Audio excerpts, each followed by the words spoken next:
Last night Suraj Singh ji Rewa से। राधे श्याम जी। हे परमपिता परमेश्वर, ये अधम आपके सामने बैठने लायक नहीं है। शराब, मांस, अंडा, गुटखा, तंबाकू, सिगरेट आदि कर्म करता था। आपसे दोस्ती हुई, राधा रानी का नाम मिला, आपसे जब से मिला हूं ये सब गायब हो गया। महाराज ये सब छोड़ दिए।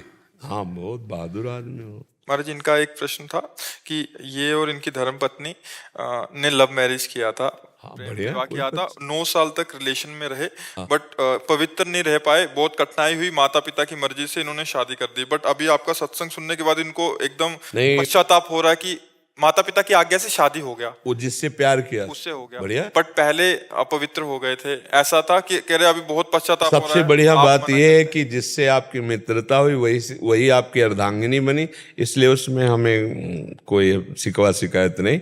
आप आनंद से चलिए और आपका जो प्रेम है वो और पवित्र प्रेम में बदल के दोनों भगवान के मार्ग की अनुसरण करने वाली भक्ति को हृदय में धारण करो और दोनों भगवान को प्राप्त हो तो तुम्हारा प्यार सार्थक हो गया। दोनों एक ही जगह पहुंच जाओगे श्री भगवान के पास। आजकल जो प्यार होता है ना वो सब दिखावटी और नौटंकी नाटक होता है।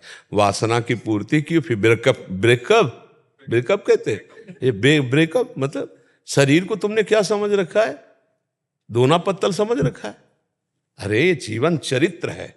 एक बार जैसे मानो आपने प्यार किया, ठीक है, हाथ मिलाया आजीवन के लिए तो बढ़िया है, हमें कोई परेशानी नहीं। हमें और कोई पक्ष नहीं देखना, तुम कहाँ के हो तुम कहाँ के, नहीं देख। दोनों ने प्यार किया, ठीक है, दोनों ने शरीर भाव किया, ठीक है, आजीवन उसका निर्वाह करो, अब तीसरे को मत छूना। दोनों में अब आजीवन निर्वाह करो, बढ़िया, कोई बात नहीं, क्योंकि कलिकाल है, इसमें इतना ही निर्वाह हो जाए बहुत बड़ी बात है। अब ये तो नहीं है कि थोड़े दिन हमारा मनोरंजन, वो आजकल जो चला क्या लिव इन रिलेशन, बोले अब हमारी नहीं बनी। अरे ऐसी तैसी तुम्हारी बनी नहीं, तुमने शरीर को खिलवाड़ समझ रखा है। ये कौन सा मतलब संविधान चला, हमारी तो समझ में नहीं आता है कि यार महीना 2 महीना तुम्हें रखा, इसके बाद बोला हमारी पसंद के नहीं, फिर इनको रखा, फिर हमारी पसंद के नहीं। ये तो पूरा जीवन मनोरंजन में कट जाएगा। और उसकी हालत क्या हुई जिसको तुमने कह दिया पसंद नहीं, तो मतलब ये क्या रह गया, उसका जीवन क्या रह गया, तुम्हारा जीवन क्या? क्यों लिव इन रिलेशन का मतलब यही तो है ना, हमें जैसा बताया गया, हमें तो पता नहीं। अंग्रेजों का चाल चलन। अंग्रेजों का चाल चलन। कल वही तो एक आए थे, वो कह रहे थे भारत को विश्व गुरु बनाना है। वो कह रहे थे तो भारत को विश्व गुरु बनाना है, ऐसे भारत विश्व गुरु बन जाएगा? बेविचार नहीं बढ़ रहा हमारे भारत में, सोचो तो हम कैसे विश्व गुरु बन सकते हैं?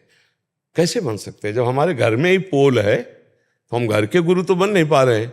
विश्व को अपने प्रताप से, जैसे विवेकानंद जी गए ना तो कुछ मिनट तक सबको समाधिस्थ कर दिया, शून्य पे स्थित कर दिया। भारत का ऋषि गया तो किसी को होश ही नहीं रहे।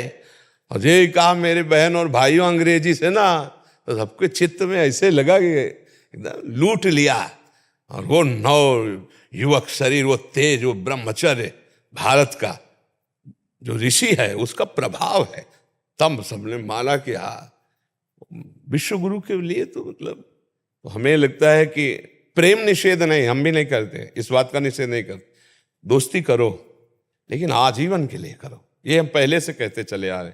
हम दोस्ती का निषेध नहीं करते, लेकिन तब तक जब तक तुम्हारा ये निर्णय पक्का ना हो जाए कि तुम दोनों दोस्त आजीवन एक साथ रहोगे, तब तक उसको पवित्र रखो।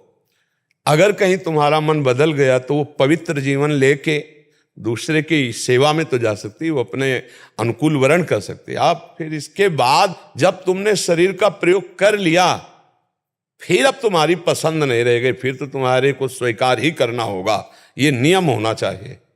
अब जो चल पड़ा है कि भाई हमारी पसंद, और लव मैरिज करने के बाद 1 साल के बाद तलाक, ये लव मैरिज किसे कहते हैं? क्या मतलब हुआ तुम्हारे लव का, तुम्हारे प्यार का, कि 1 साल दे इसके बाद दोनों में झगड़ा हो, दोनों में तलाक? कैसा लव मैरिज भाई? प्यार का मतलब क्या होता है? तो आजकल के बच्चों का थोड़ा लव समझना चाहिए। आपको तो धन्यवाद है कि कम से कम उसका निर्वाह कर रहे हो, और आजीवन निर्वाह करना, और दोनों भगवान के मार्ग में प्रीता से चलना। भगवान का आश्रय लो और सुखी जीवन व्यतीत करने के लिए सहनशील बनो, उसकी गलती को आप सहन कर जाओ, आपकी कटुता को वो सहन कर जाए, गुस्सा आ जाता है। छोटी मोटी आपस में बातें होती रहती हैं, उनको सहा जाता है। ऐसा नहीं कि किसी को, जहाँ घर गृहस्थी परिवार 4 लोग रहते हैं वहाँ कभी थोड़ा प्रतिकूलता हो जाती, कभी एक को गुस्सा आ जाती तो एक सह गया, कभी उसको गुस्सा आ गई तो आप सह गए। इसका मतलब अपना नतीजा संबंध विच्छेद तक नहीं पहुंचना चाहिए, अपना नतीजा घंटा आध घंटा में फाइनल हो जाना चाहिए। सॉरी, क्षमा करो, मुस्कुरा दिया वो पानी पानी हो जाएगी। अब आपको ये लग रहा है मैं पति हूं, मैं कैसे क्षमा मांगू, तो वो कौन है?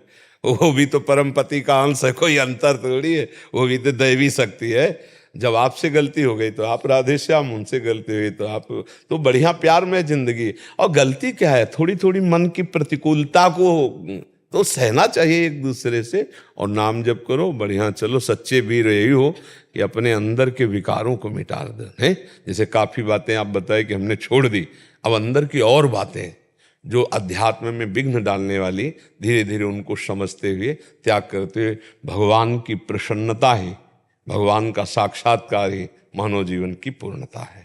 यही पूर्णता है। राधा राधा नाम जपता आपका बस। हाँ, बस इसी से सब हो जाएगा। अब देख लेना। ज्ञान मूलम गुरु मूर्ति, पूजा मूलम गुरु पदम, मंत्र मूलम गुरु वाक्य, मोक्ष मूलम गुरु पदम। हाँ, अगर इतना दृढ़ भाव है तो श्री जी अपने आप सब पार कर देगी। उन्हीं की करुणा के सहारे अपने लोग हैं जी।